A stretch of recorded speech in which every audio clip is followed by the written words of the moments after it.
আমার ভাইয়েরা, কোরবানির উদ্দেশ্য, কোরবানির মূল হাকিকত হইলে ইসলাম। ইসলাম, আল্লাহর হুকুমের সামনে ঘাড় নত করো, তোমার কোনো যুক্তি তর্কের দরকার নাই। এই যুবক, তুমি দাড়ি রাখবা, তোমার কোনো যুক্তি তর্কের দরকার নাই। এটা সুন্নত না ওয়াজিব না মুস্তাহাব, এক মুষ্টি না কয় মুষ্টি, কদ্দুর রাখবো, কোনো কি এত তোমার প্রশ্ন করার দরকার নাই। তোমার নবী দাড়ি রাখছেন, তুমি রাখবা। তোমার নবী লম্বা করতে বলছেন, তুমি লম্বা করবা, কারণ তোমার নবীকে তুমি ভালোবাসো। আমি বিশ্বাস করি আল্লাহর নবীর কোন উম্মতি মদিনায় যাওয়ার পরে, ওই সবুজ গম্বুজ দেখার পরে, গ্রিলের ফাঁকা দিয়া নবীজির রওজা দেখার পরে নিজেরা টিকায় রাখতে পারেন, আমার এই বিশ্বাস। গত কয়েকদিন যাবৎ অনলাইনে একটা ছবি ভাইরাল হয়েছে, অত্যন্ত কালো। এই যে কিছু এলাকার মানুষ আছে না, কিছু দেশের কালো নিগ্রো, এক নিগ্রো যুবক অনেকদিন টাকা জমায় হজে আসছে, গেটের মধ্যে দাঁড়ায় থাইকা, মসজিদে নববীর গেটে দাঁড়ায় থাইকা রওজার দিকে তাকায় রয়েছে, আর গড়গড়াইয়া পানি পড়ে। কে যেন এটা ছবি তুলে দিয়ে দিছে, পুরা বিশ্বের নবী প্রেমিকরা এতে উদ্বেলিত হয়ে গেছে। আমি বিশ্বাস করি আমার এই যুবকগুলো যদি যায়, ওই কালো গিলাফ দেখলে ভিতর গলে যায়। যারা গেছে শুনছি তো, গলে যায়। আমাদের তো যাওয়ার আকাঙ্ক্ষাই গলে যায় ভিতরটা।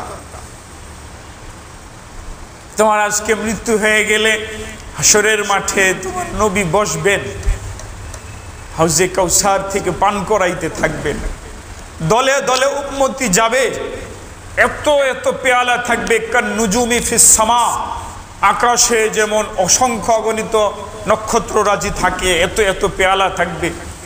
রাসূল করিম সাল্লাল্লাহু আলাইহি ওয়াসাল্লাম নিজের মুবারক হাতে, কোন হাত, যেই হাতের ব্যাপারে সাহাবায়ে কেরাম বর্ণনা করেছেন যে আমরা কোনো দিন কোনো পশম, কোনো তুলা, কোনো রেশম এত নরম দেখি নাই যত নরম আমাদের নবীজির হাত মোবারক। সুবহানাল্লাহ, সুবহানাল্লাহ।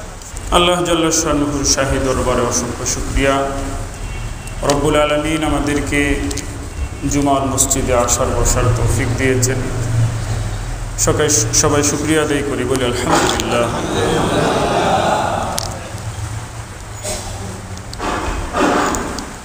কোরবানি এবং কোরবানির ঈদ অত্যন্ত নিকটবর্তী হয়ে গেছে। এজন্য ইনশাআল্লাহ আজকের সপ্তাহে কুরবানির ফজিলত, জরুরি বিধান এবং কুরবানির আগের দিন 9 জিলহজ, যেটার অপর নাম হলো ইয়ৌমে আরাফা, আরাফার দিন। এই দিন অত্যন্ত ফজিলতপূর্ণ। এই দিনের কিছু আমল নিয়ে আলোচনা করব।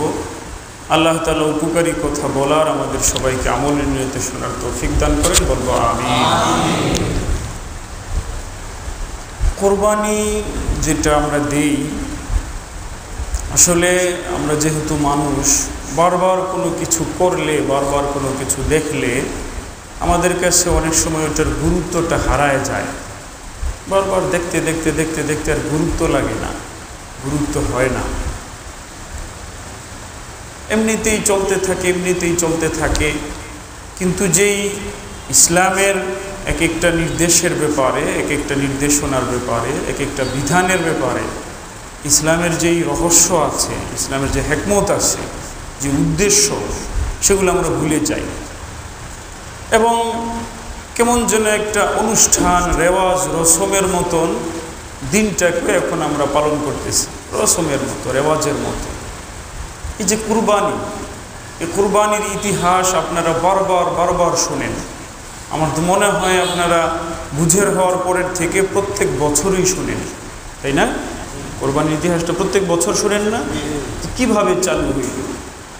হযরত ইসমাঈল, হযরত ইব্রাহিম আলা নবিয়িনা আলাইহিস সালাতু ওয়াত তাসলিম এবং তার বড় ছেলে হযরত ইসমাঈল, আমাদের নবী করিম সাল্লাল্লাহু আলাইহি ওয়াসাল্লামের পূর্বপুরুষ, তাদের কত দুঃখ গাথা, তাদের কি পরিমাণ কষ্ট, কি পরিমাণ পরীক্ষা, এই কাহিনীগুলা প্রত্যেক বছর আমরা শুনি। কিন্তু শোনার পরও কেমনে যেন একটা রসম রেওয়াজের মতনই চলে যায়। আসলে কোরবানির যেই মূল উদ্দেশ্য, সেটা থেকে আমরা বঞ্চিত হয়ে পড়ি। কোরবানির মূল উদ্দেশ্য কি? আমি এই জন্য সর্বপ্রথম আমাদেরকে আমার জন্য, আপনাদের জন্য, সকলের জন্য কোরবানির মূল উদ্দেশ্যটা আলোচনা করতে চাই, যাতে আমাদের সামনের কোরবানি ফলপ্রসূ হয়। কোরবানির মূল উদ্দেশ্য কি? এই যে ইব্রাহিম আলাইহিস সালামের বারবারের পরীক্ষা, হযরত দাদি হাজেরার বারবারের পরীক্ষা, হযরত ইসমাঈল আলাইহিস সালামের বারবারের পরীক্ষা, এত এত পরীক্ষার পরে হযরত ইব্রাহিম আলাইহিস সালাম হযরত ইসমাঈল আলাইহিস সালামকে যখন জবাই করতে চান, জবাই করার জন্য শোয়াইছেন, তো আল্লাহ তাআলা দেখেছেন যে ইব্রাহিম আলাইহিস সালাম যা যা তার করণীয় সব করে দেখাইছে। তখন আল্লাহ তাআলা তাকে ডাক দিছেন, ডাক দিয়ে বলেন কদ সাদ্দাকতার রুইয়া, হে ইব্রাহিম, তুমি তোমার স্বপ্ন সত্য করে দেখাইছো। আর এর আগের শব্দ হলো ফালাম্মা আসলামা, এরা দুজনে যখন ইসলাম প্রদর্শন করলো, নবী ইব্রাহিম এবং নবী ইসমাঈল যখন ইসলাম প্রদর্শন করলো, ফালাম্মা আসলামা, যখন তারা দুজনে ইসলাম প্রদর্শন করলো, ওয়াতাল্লাহু লিল জাবিন, ইসলাম প্রদর্শন করে কি করলো? ইব্রাহিম ইসমাঈলকে কাত করে শোয়াই দিল, এমনি কাত করে, চিৎ করে না, এমনি কাত করে শোয়াই দিল। তখন আমি ডাক দিয়ে বললাম, তখন আমি ডাক দিয়ে বললাম, হে ইব্রাহিম, তুমি তোমার স্বপ্ন সত্য করে দেখাইছো। এখানে বুঝার বিষয় হলো আল্লাহ তাআলা হযরত ইব্রাহিম নবী এবং ইসমাঈল নবী, দুজন নবী, এরপরও তাদের ব্যাপারে বলছেন তারা যখন ইসলাম প্রদর্শন করলো তখন আমি তাদের উপরে খুশি হয়ে গেছি এবং তাদের সফলতার ঘোষণা দিয়েছি, এবং সেটার বদলে আমি এই বর্তমানের যে কুরবানি নিয়ম, দুম্বা, ভেড়া, বকরি, জীবজন্তু, এগুলাকে ইসমাঈল আলাইহিস সালামের স্থলাভিষিক্ত আল্লাহ তাআলা করেছেন। কিন্তু মূল উদ্দেশ্যটা হলো আল্লাহর হুকুমের কাছে ঘাড় নোয়ায় দেওয়া, বাস, ঘাড় নোয়ায় দেওয়া, আল্লাহর হুকুমের কাছে ঘাড় নত কইরা দেওয়া। দেখেন, আমরা সকলে বুঝি স্বপ্ন, এই স্বপ্ন এটা ব্যাখ্যা হইতে পারে, স্বপ্নটাকে অনেকভাবে ব্যাখ্যা করা যায়। আমরা জানি স্বপ্ন আর বাস্তবতা এক হয় না, এক না। ধরেন কথার কথা, আপনি স্বপ্নে দেখতেছেন আপনি বর্তমানে বাংলাদেশের প্রধানমন্ত্রী হয়ে গেছেন, তো সকালবেলা উঠে কি আপনি একটা ভাব লইতে পারবেন? কথা বুঝতেছেন আপনারা? এমন স্বপ্নে একটা দেখতে পারেন না যে স্বপ্নে দেখতেছেন আপনি বাংলাদেশের প্রধানমন্ত্রী, কিন্তু সকাল থেকে কি এখন আপনি একটা ভাব লইবেন যে আমি বাংলাদেশের প্রধানমন্ত্রী? এটা একটা স্বপ্ন, এটার কোনো একটা ব্যাখ্যা করবেন। অথবা স্বপ্নে দেখলেন আপনি আবার জুয়ান হয়ে গেছেন, কিন্তু আপনি 70 বছরের বুড়া। স্বপ্ন দেখতেছেন আপনি জুয়ান হয়ে একটা কুস্তি খেলা দিয়ে নিজে জিতে গেছেন, এটা কি করবেন? একটা ব্যাখ্যা করবেন। এটা কি বাস্তব? বাস্তবতার সাথে তো কোনো মিল নেই। আমার ভাইয়েরা, স্বপ্ন এমন ব্যাখ্যা করা যায়, বা কেউ মানে বলতে পারে যে আমার এটা স্বপ্ন। হযরত ইব্রাহিম আলাইহিস সালাতু ওয়াস তাসলিম স্বপ্নে দেখছিলেন তিনি তার প্রিয় সন্তানকে জবাই করছেন। আর এটা চারটিখানি কথা না, তিনি কেমন প্রিয়, আপনারা তো বারবার এই ঘটনা শুনেছেন, এই জন্য আমি এটা এই বছর বলছি না। প্রায় 100 বছর বয়সে কোনো লোক যদি বাবা হয়, তার দিলটা কেমন করবে সন্তানের জন্য, বলেন তো? আজীব না? আশ্চর্য কথা। সন্তানের প্রতি তো আল্লাহ এমন এক মায়া দিয়ে দিচ্ছেন, সুবহানাল্লাহ। মানুষ কিন্তু 2 চোখ দিয়ে দেখে যে পোলাপান বড় হইলে নিজের সংসার হয়, নিজের পোলাপান হয়ে যায়। মা বাবা সন্তানকে যদ্দূর ভালোবাসে, এই সন্তানরা কি মা বাপকে যদ্দূর ভালোবাসতে পারে? বুড়া বয়সে পারে না, এটা হয় না। কেমনে হবে বলেন? কেমনে হবে? মা বাবার ভালোবাসা কেমনে তুলনা করা যায়? এটা কি হইতে পারে? কিভাবে করা যাবে? এগুলো তো প্রত্যেকটা মা বাবা দেখে যে পোলাপান বড় হইলে মা বাবার ওই হক আদায় করতে পারেন, টুকটাক কারণে ঝগড়া বিবাদ হয়ে যায়, নিজের আলাদা সংসার হয়, মহাব্বত খালি নিচের দিকে যায়, পোলাপান হয়। তো এরপরও কি কোনো বাবা, কোনো মা, কোনো দম্পতি সন্তান না নেওয়ার ইচ্ছা করে? না হইলে পাগল হয়ে যায়। একবার এই জায়গায় যায়, একবার ওই জায়গায় যায়, কোনো কবিরাজের কাছে যায়, হালাল বাছে না হারাম বাছে না, চিকিৎসা করে, হ্যাঁ, কুফুর শিরেক বেদাত যে যেইভাবে পারে, বাচ্চা লাগবে বাচ্চা লাগবে বাচ্চা লাগবে। কেমন এক মায়ার সম্পর্ক।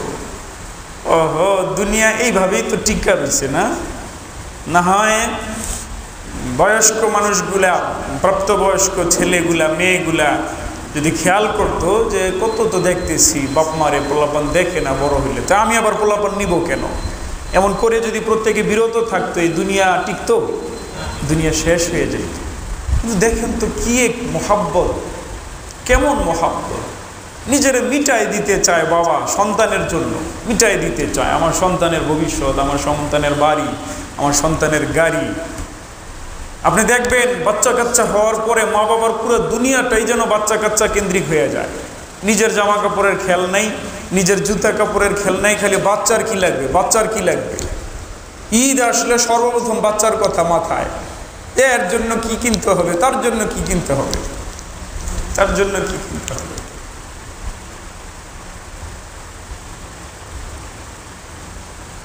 হ্যাঁ, তো এরকম সন্তানের প্রতি মা বাবার মায়া থাকে, মোহাব্বত থাকে। 100 বছর পর্যন্ত আল্লাহর নেককার নবী, সাধারণ নবী না, খলিলুল্লাহ। খলিলুল্লাহ আরবিতে বন্ধু বুঝানোর জন্য অনেক শব্দ আছে। হাবিব বন্ধু, সাদিক বন্ধু, এমন বন্ধু বুঝানোর জন্য অনেক শব্দ আছে। কিন্তু খলিল শব্দ, খলিল, এই খলিল শব্দ বুঝায় সাধারণ বন্ধু না, আন্তরিক বন্ধু, অন্তরের সম্পর্ক যার সাথে, সেটাকে বলা হয় খলিল। হযরত ইব্রাহিম আলাইহিস সালাম আল্লাহ তাআলার খলিল ছিলেন, খলিলুল্লাহ ছিলেন। তার সন্তান হয় না, সন্তানের জন্য কাঁদেন, দোয়া করেন, রব্বি হাবলি মিনাস সালিহিন, রব আমারে নেককার সন্তান দেন, আমারে ওয়ারিস ছাড়া রাখেন না, রব আমার একটা সন্তান দেন, নেককার সন্তান দেন। এমন কানতে কানতে কানতে কানতে শেষ বয়সে, বুড়া বয়সে গিয়া একটা ছেলে হয়েছে। এত সুন্দর, এত মায়াবী, এত জ্ঞান বুদ্ধি ছোটকাল থেকেই, এমন একটা সন্তান। হায়, একদম ছোট থাকতেই, একদম ছোট থাকতেই, বড় বিবির ঘরে হয় নাই, ছোট বিবির ঘরে হয়েছে। তো একদম ছোট থাকতেই আবার আল্লাহর পক্ষ থেকে হুকুম, ছোট বাচ্চা হয়েছে 100 বছর বয়সে কাছাকাছি, না এত মায়া লাগে, বুকের লোকে লাগায় রাখতে মন চায়, পারবা না, চলো এটা দূরে দিয়ে আসো। কোথায় দিয়ে আসবো মালিক? তোমার জানার দরকার নাই, জিবরিল সাথে যাবে। হযরত জিবরিল যান, তাফসীরের কিতাবাদিতে এসেছে হযরত জিবরিল নিয়ে যাচ্ছিলেন, যেখানে গিয়েই কোনো গাছপালা দেখতেন, আবাদি দেখতেন, ইব্রাহিম আলাইহিস সালাম খুব মায়া ভরা কণ্ঠে হযরত জিবরিলকে বলতেন, জিবরিল এখানে রাখা যায় না আমার পোলাটারে, আমার বিবিটারে এই জায়গায় রেখে যেতে পারবো না, এখানে একটু থাকলে ভালো থাকবো মনে হইতেছে। হ্যাঁ, আবার মরুভূমি শুরু হয়ে যেতে পারে, না এখনো হুকুম হয় নাই, চলেন সামনে।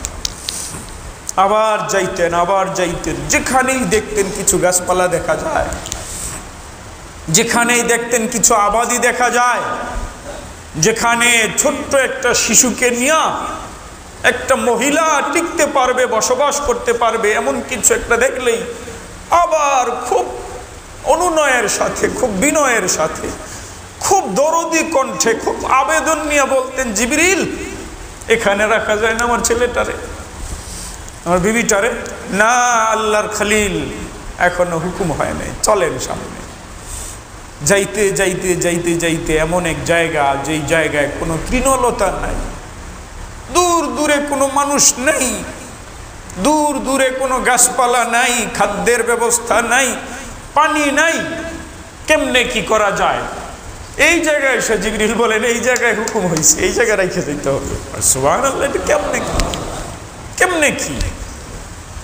ইব্রাহিম আলাইহিস সালাম ভিতরে ভিতরে গলে যাইতেছেন, হ্যাঁ, কিন্তু মালিকের হুকুম, মালিকের হুকুম।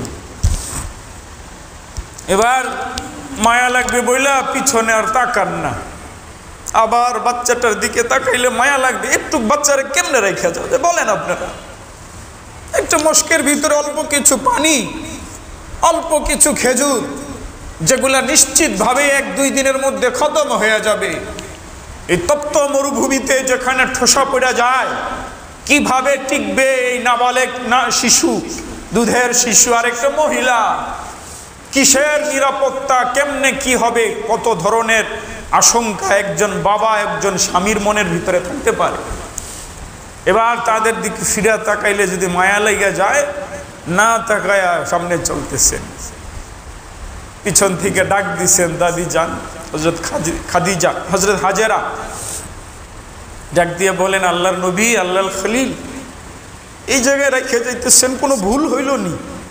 2 বিবির সংসার, অনেক সময় ভুল হয়ে যায়, অনেক সময় ঝগড়া বিবাদ হয়ে যায়, আমার কোনো অন্যায় হয়েছে নি, এমন জায়গায় রেখে যাইতেছেন? ইব্রাহিম আলাইহিস সালাম কিছু বলেন না, সামনেই যান। আবার জিজ্ঞেস করেছেন, কিছু বলেন না। এবার তৃতীয়বার চিন্তা করেন, সাধারণ মহিলা তো না, এই মহিলার ইসমাইলের ঔরসেই তো আসবে আখিরি নবী, সুবহানাল্লাহ। হ্যাঁ, নবীজির দাদি, সাধারণ তো না। তো বুঝে আইসা গেছে আল্লাহর নবী তো যা কিছু করেন আল্লাহর হুকুম ছাড়া তো করেন না। এমন একটা অযৌক্তিক, বাহ্যিকভাবে অযৌক্তিক মনে হয়, জুলুম মনে হয়, আমার এখানে কেন রেখে যাবেন? তো পিছন দিয়ে জিজ্ঞেস করেছেন, এটা কি আল্লাহর হুকুমে রেখে যাইতেছেন? কোনো অন্যায় করি নাই তো? ঘাড় না ঘুরাইয়া জবাব দিছেন, হ্যাঁ আল্লাহর হুকুমে এটা। তখন হযরত হাজেরা বলেন, ইদান লাইয়ুদাইয়ানাল্লাহ, তাহলে আর আল্লাহ তাআলা আমাদেরকে কোনো নষ্ট করবেন না, তাহলে আল্লাহ আমাদেরকে হেফাজত করবেন। সুবহানাল্লাহ, সুবহানাল্লাহ। এই যে এরকম পরীক্ষা, আমি এক একটা পরীক্ষার কথা, সামনের কথাগুলো বললে না চোখের পানি ধরে রাখা যায়, না দিল ধরে রাখা যায়, না সময় কুলাবে।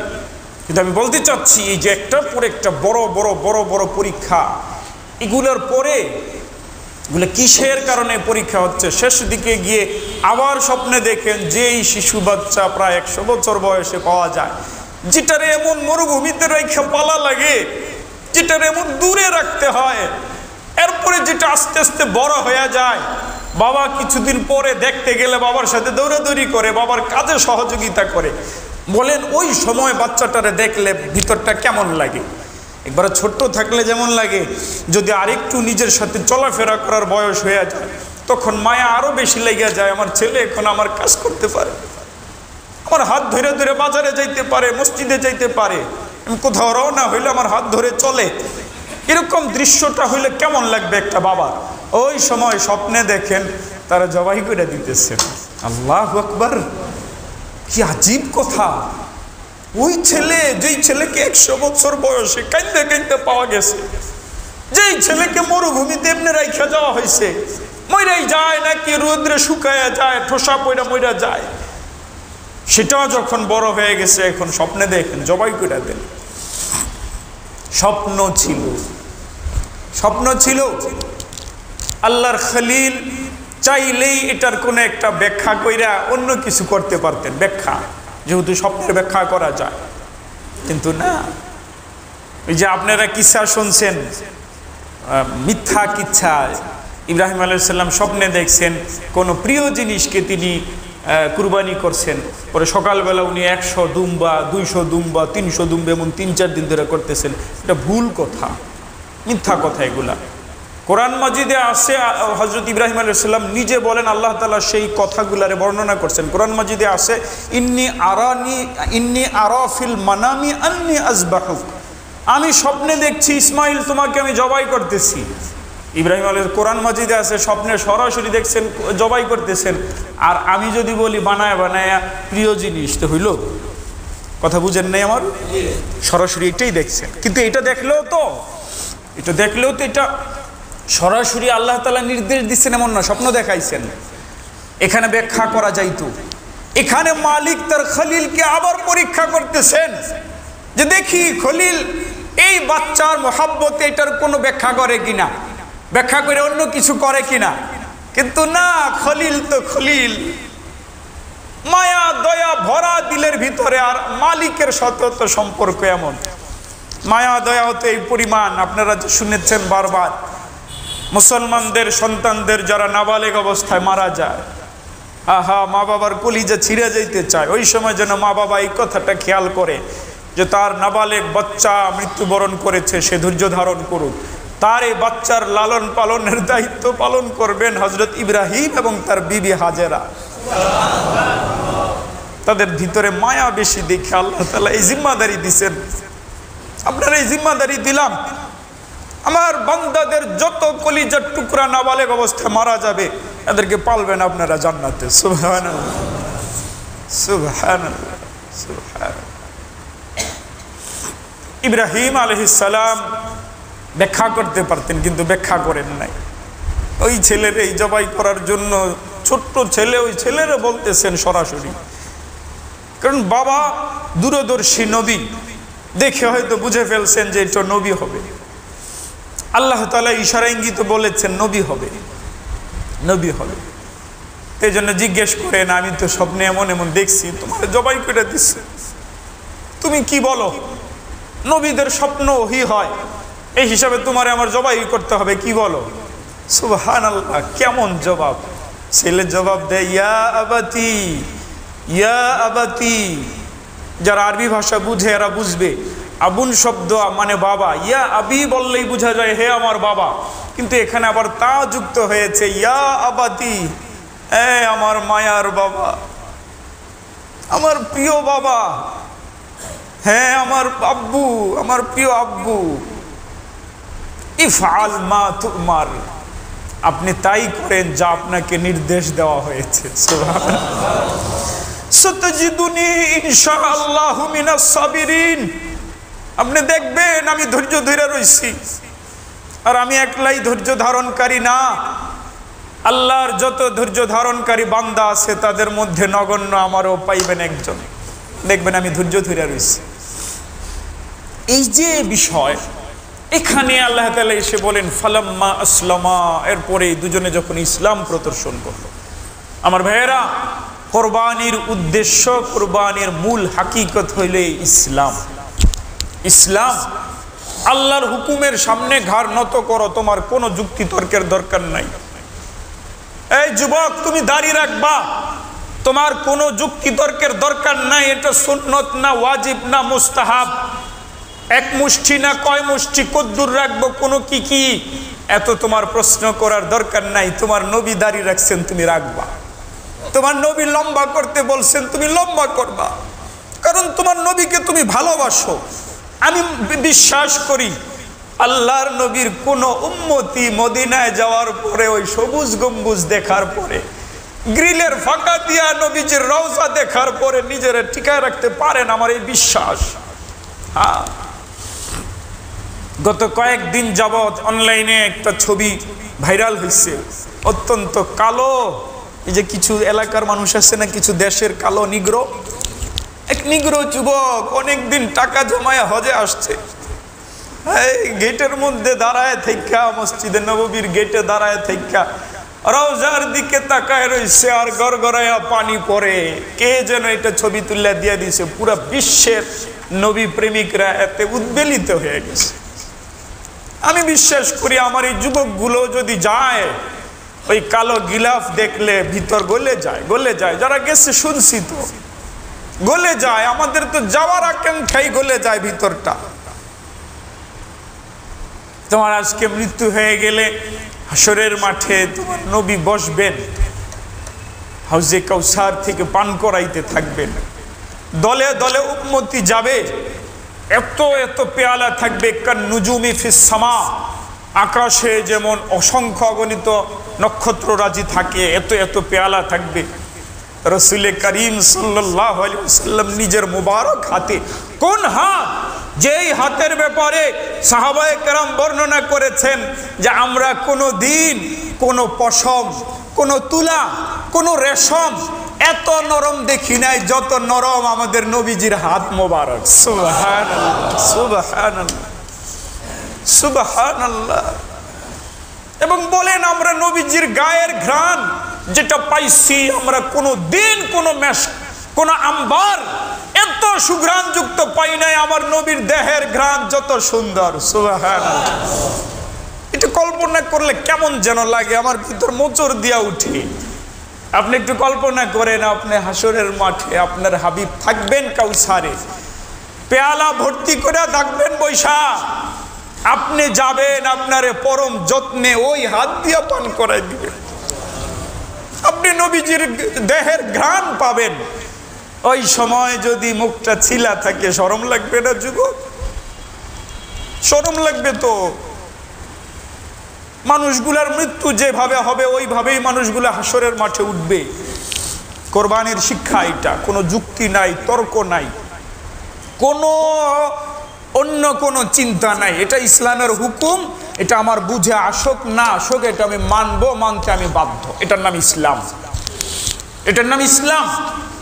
আমার নবী মেয়ের এইভাবে বিবাহ দিচ্ছেন, দেওয়াইতে বলছেন, আমি এইভাবেই দেওয়াবো, এটাই আমার কাজ। আমার নবীজি এইভাবে আমার ব্যবসা করতে বলছেন, আমি এইভাবেই করব, এটাই আমার কাজ, এর বাইরের কোনো তর্ক নাই। এটা হলো কোরবানির শিক্ষা। এখন চলেন আমরা মিলায় মিলায় দেখি আমাদের কয়জনের এই শিক্ষা অর্জন হয়, কয়জনের হয়।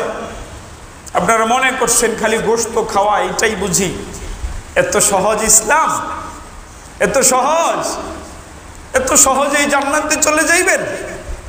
দেখতেছেন না নিজের চোখ দিয়া আপনাদের আশেপাশের মুসলমানগুলা থেকে আল্লাহ কি পরীক্ষা নিচ্ছেন, কেমন পরীক্ষা নিচ্ছেন? আপনার কি মনে হয় আরাকানের মুসলমানগুলা গুনাহগার ছিল? তাদের উপরে যে পরীক্ষা আসছে এই পরীক্ষা, তারা কি আপনাদের চাইতে গুনাহগার বেশি ছিল?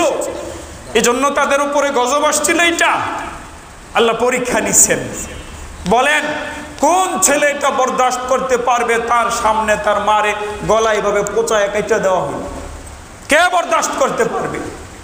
কোন স্বামী বরদাস্ত করতে পারবে যেই স্বামীকে বাঁধা রেখে তার স্ত্রীকে উপর্যুপরি ধর্ষণ করা হয়, মেরে ফেলানো হয়? কোন বাবা বরদাস্ত করতে পারবে যেই বাবাকে বাঁধা রেখে তার মেয়েকে উপর্যুপরি ধর্ষণ করা হয়? দুনিয়ার প্রান্তে প্রান্তে এই ঘটনা ঘটতেছে মুসলমানদের বিরুদ্ধে। আপনাদের বিরুদ্ধে তামাম কুফরি শক্তি এক হয়েছে, আর আপনারা আমরা ছিন্ন ভিন্ন ছন্ন ভন্ন হয়ে রয়েছি। এই কুফরি সীমানা দেশ দেশ বানায় দিছে, এইটা আমার দেশ, এখানকার মানুষের কষ্টে শুধু আমি কষ্ট পাবো না, এটা ইসলামে জায়েজ নাই। আপনি উম্মত, আপনার মুসলমান ভাই দুনিয়ার ওই প্রান্তে আক্রান্ত হইলে এখানে আপনার কলিজা কাঁপতে হবে। যদি না কাঁপে সেই ফয়সালা শুনে নেন। নবীজি বলেছেন আল মুমিনুনা কাজাসাদিন ওয়াহিদ, সমস্ত ঈমানরা একটা দেহের মতো হতে হবে। একটা দেহের ইনিস্তাকা আইনুহু ইস্তাকা কুল্লু, একটা দেহের যদি চোখ আক্রান্ত হয়, চোখে ব্যথা লাগে, পুরা দেহে ব্যথা লাগে, মাথায় ব্যথা লাগলে পুরা দেহে ব্যথা লাগে। তাম দুনিয়ার মুসলমান একটা দেহ হইতে হবে। ওই জায়গার দুনিয়ার ওই প্রান্তের কোনো বোন যদি আক্রান্ত হয়, ওই প্রান্তের কোনো মুসলমানকে যদি বোমা মারা হয়, ওই প্রান্তের কোনো মুসলমান যদি না খেয়ে মরে যায়, ওই প্রান্তের ছোট্ট শিশুদের দেহগুলো যদি ছিন্ন ছিন্ন হয়ে টুকরা টুকরা পয়রা থাকে, এই শেখের চরের মানুষের বুকে যদি কষ্ট না লাগে, বোঝা যাবে সে মুসলমান না। একটা দেহ, এই দেহে ব্যথা চলছে কিন্তু হাতে ব্যথা লাগে না, বোঝা যাবে এটা সুস্থ হাত না, এটা প্যারালাইজড হয়ে গেছে, এটা অবশ হয়ে গেছে, এটা নষ্ট হয়ে গেছে, বিকল হয়ে গেছে, এটার মধ্যে জান নাই। যেই ইমানদারের ভিতরে মুসলমান পরিচয়, ফিলিস্তিনের গাজ্জার মুসলমানদের জন্য দিল পুড়ে না, আরাকানের মুসলমানদের জন্য পুড়ে না, কাশ্মীর চেচনিয়া বসনিয়া মালির জন্য পুড়ে না, লিবিয়া ইরাক ফিলিস্তিনের জন্য সিরিয়ার জন্য পুড়ে না। বুঝতে হবে তার এটা বাহ্যিকভাবে দেহ তো বোঝা যায় মুসলমানের, কিন্তু এটার ভিতরে প্রাণ নাই, অবশ, প্যারালাইজড, এটার ভিতরে ঈমান নাই, নির্ঈমান রয়ে গেছে, নির্জীব রয়ে গেছে। হ্যাঁ, আপনাদের কি মনে হয় এই লোকগুলার উপরে পরীক্ষা আপনাদের চাইতে এরা গুনাহগার এই জন্য আসছে? এই জন্য ইসলাম তো এত সহজ না যে আপনি আনন্দ করবেন, গোশত খাইবেন আর জান্নাতে চলে যাবেন। প্রত্যেকবার কুরবানি আসলে এটা হলো কুরবানির আসল উদ্দেশ্য, ইসলাম ইসলাম ইসলাম। ফালাম্মা আসলামা, চলেন মুখস্থ করেন আমার সাথে, ফালাম্মা আসলামা, ফালাম্মা আসলামা। ইসলাম শব্দ থেকে আসলামা দ্বিবচন। ফালাম্মা আসলামা, যখন এই দুইজনকে ইব্রাহিম ইসমাইল, এই দুইজনে যখন ইসলাম প্রদর্শন করলো, ইসলাম দেখাইলো, মাইনা নিল, আত্মসমর্পণ করলো আল্লাহর হুকুমের কাছে, তখন আল্লাহ বলছেন আপনার সত্য স্বপ্ন হয়েছে, আপনি স্বপ্ন সত্য করে দেখাইছেন, আপনি এবার পরীক্ষায় পাশ হয়ে গেছেন। প্রত্যেক বছরের কুরবানি এই শিক্ষাটা দেয়। শিক্ষাটা মনে রাখবো তো ইনশাআল্লাহ। এটাকেই আল্লাহ রাব্বুল আলামিন কোরআন মাজিদের আরেক জায়গায় বলেন, লা ইয়ানালুল্লাহা লুহুমুহা, আল্লাহর কাছে কিন্তু তোমাদের জন্তুর গোশত পৌঁছায় না, ওয়ালা দিমা উহা, সেটার রক্তগুলো আল্লাহর কাছে পৌঁছায় না। কি পৌঁছায় জানো? তাকওয়া মিনকুম, তোমাদের কলবের তাকওয়া পৌঁছায় আল্লাহর কাছে। লা ইয়ানাল্লাহা লুহুমুহা ওয়ালা দিমা উহা ওয়ালাকিন ইয়ানালুহুত তাকওয়া মিনকুম, তোমাদের দিলের তাকওয়া আল্লাহর কাছে পৌঁছে। তাকওয়া দেখেন আল্লাহ, কত বড় জন্তু, কতগুলা গোশত, কি আশয় বিষয়, রক্ত কত ঝরলো, এগুলো আল্লাহ দেখেন না, অন্তর দেখেন, অন্তরের তাকওয়া দেখেন। এর মানে আবার কিন্তু এইটা না যে অন্তর ঠিক না হইলে এতদিন আর কুরবানি করব না। হ্যাঁ, অনেক মানুষ তো আছে কয় মনের পর্দাই বড় পর্দা, মন ঠিক তো সব ঠিক, নামাজ কালামের দরকার নাই। নামাজ কালাম না পড়াটাই আলামত তোমার মন ঠিক না, তোমার মনও ঠিক না, আর তোমার আমলও ঠিক না। আমল তো করতে হবে, কিন্তু এটা হলো প্রধান শিক্ষা। মনে রাখবো ইনশাআল্লাহ, বলেন ইনশাআল্লাহ। কোরবানির শিক্ষা এটা যে আমার অন্তর আল্লাহর জন্য কতটুকু নত হইল, আমার অন্তর রব্বুল আলামিনের হুকুমের কাছে কতটুকু আসলো, এটা থাকতে হবে মাথা। আমরা ইসলামের সব কিছু বিশ্বাস করি, বলেন বিশ্বাস করি, বলেন আমরা ইসলামের যাবতীয় বিধান কি করি?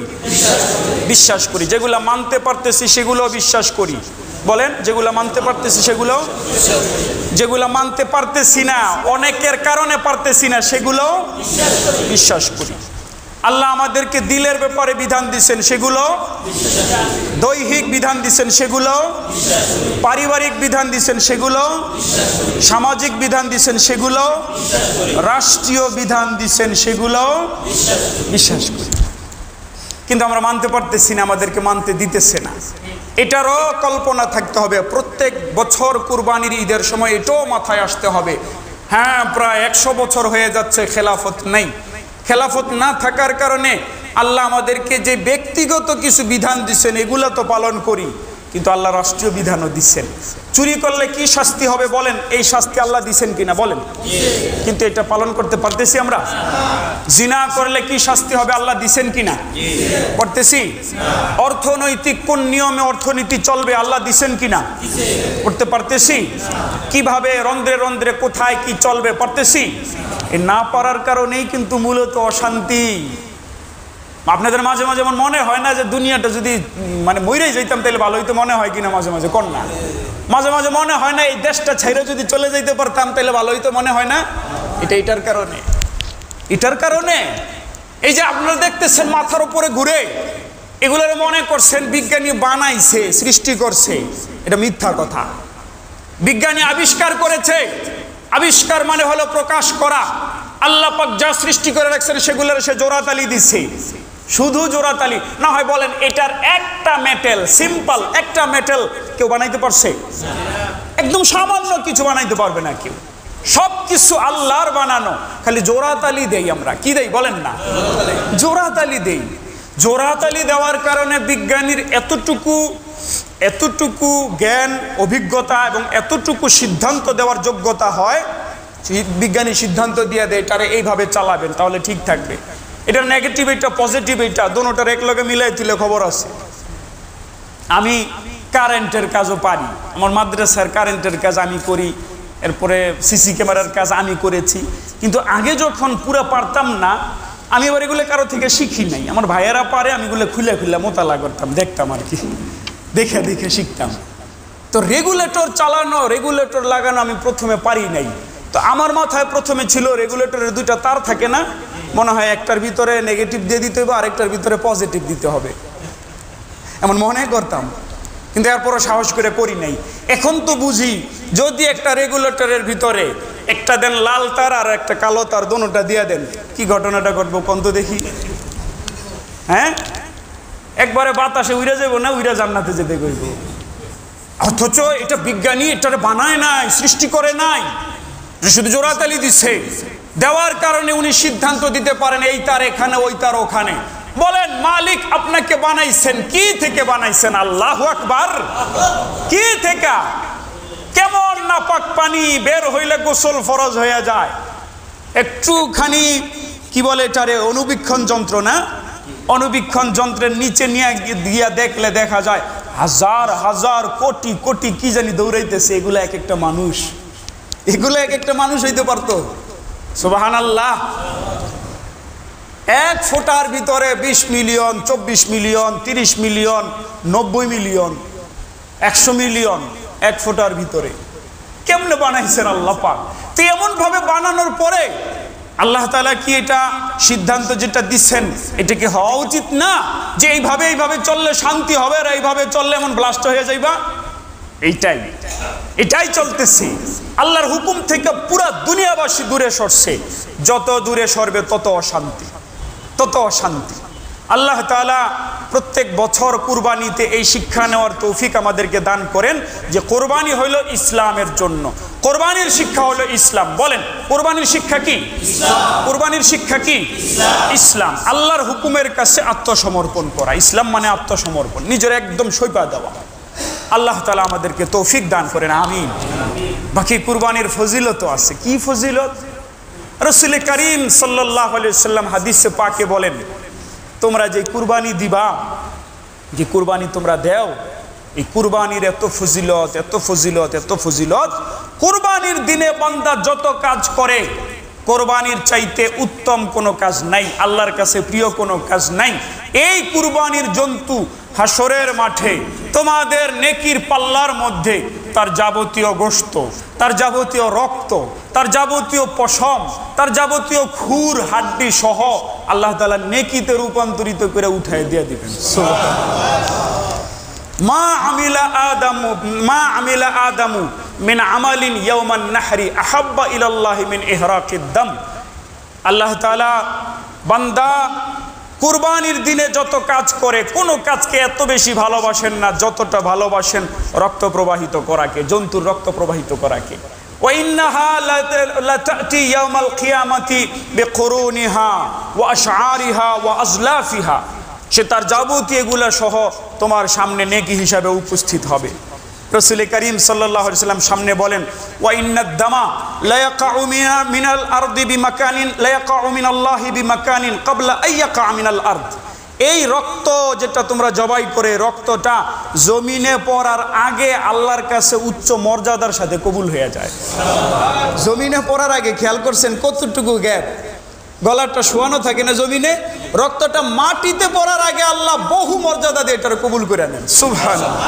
নবীজি সামনে বলেন, ফাতিবু বিহা নাফসা। সুতরাং খুব খুশি মনে করো কুরবানি, কত খুশির কথা, খুশি মনে করো। আরেক হাদিসে রাসূল করিম সাল্লাল্লাহু আলাইহি ওয়াসাল্লাম বলেন, এর যে পশম আছে, এই পশমে তোমাদের নেকি।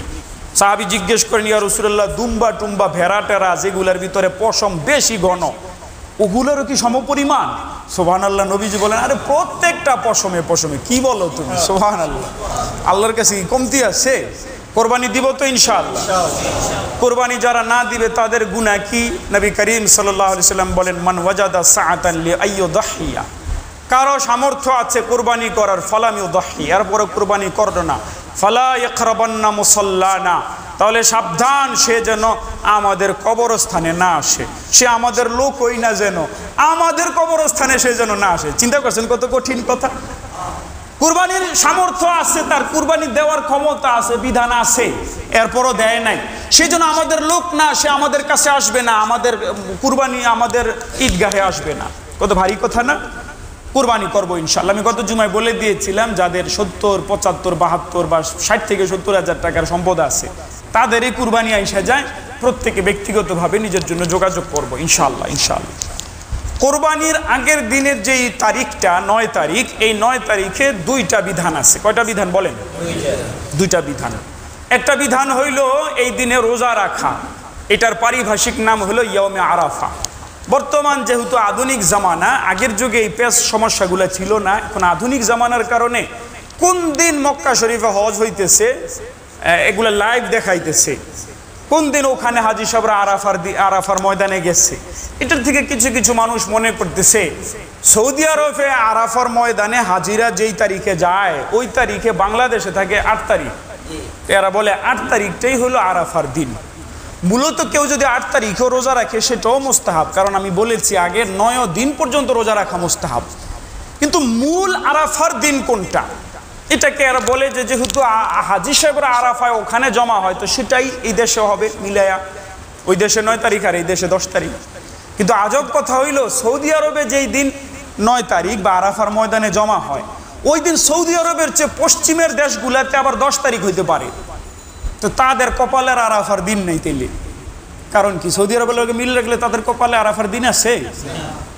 এখন বিষয়টা কি তাহলে? বিষয়টা হলো এই আমলটা, রোজা রাখার আমলটা, এটা আরাফার কোনো আমল না। এই জন্য খোদ আরাফায় যারা যাবে তাদের জন্য আবার রোজা রাখার বিধান নাই, তাদের জন্য রোজা রাখা অনুত্তম, কারণ রোজা রাখলে আমলগুলো ঠিক মতন করতে পারবে না। তাহলে বোঝা গেল এটা আরাফা সংশ্লিষ্ট কোনো কাজ না। হ্যাঁ, তাহলে এই দিনটাকে আরাফার দিন কেন বলা হয়? কারণ এই দিনে সবচাইতে গুরুত্বপূর্ণ ঘটনা আরাফার ময়দানে ঘটে, এই জন্য এটার নাম দেওয়া হয়েছে আরাফার দিন। এটার ওই দৃষ্টান্ত হইল এই আরাফার দিনের দ্বিতীয় আমল হইল ফজরের ওয়াক্তের পর থেকে নিয়ে তাকবীর বলতে হবে একেবারে 13 তারিখ আসর পর্যন্ত।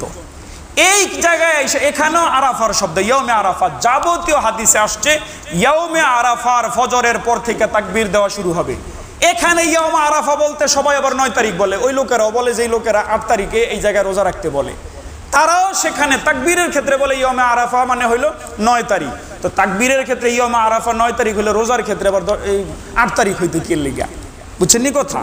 এই ধোকা টোকার ভিতরে পড়ার দরকার নাই, এগুলা বিভ্রান্ত সৃষ্টি করা কিছু মানুষের কাজ। আমরা ইনশাল্লাহ 9 দিন রোজা রাখবো, বিশেষভাবে 9 তারিখের রোজা বেশি ফজিলতপূর্ণ।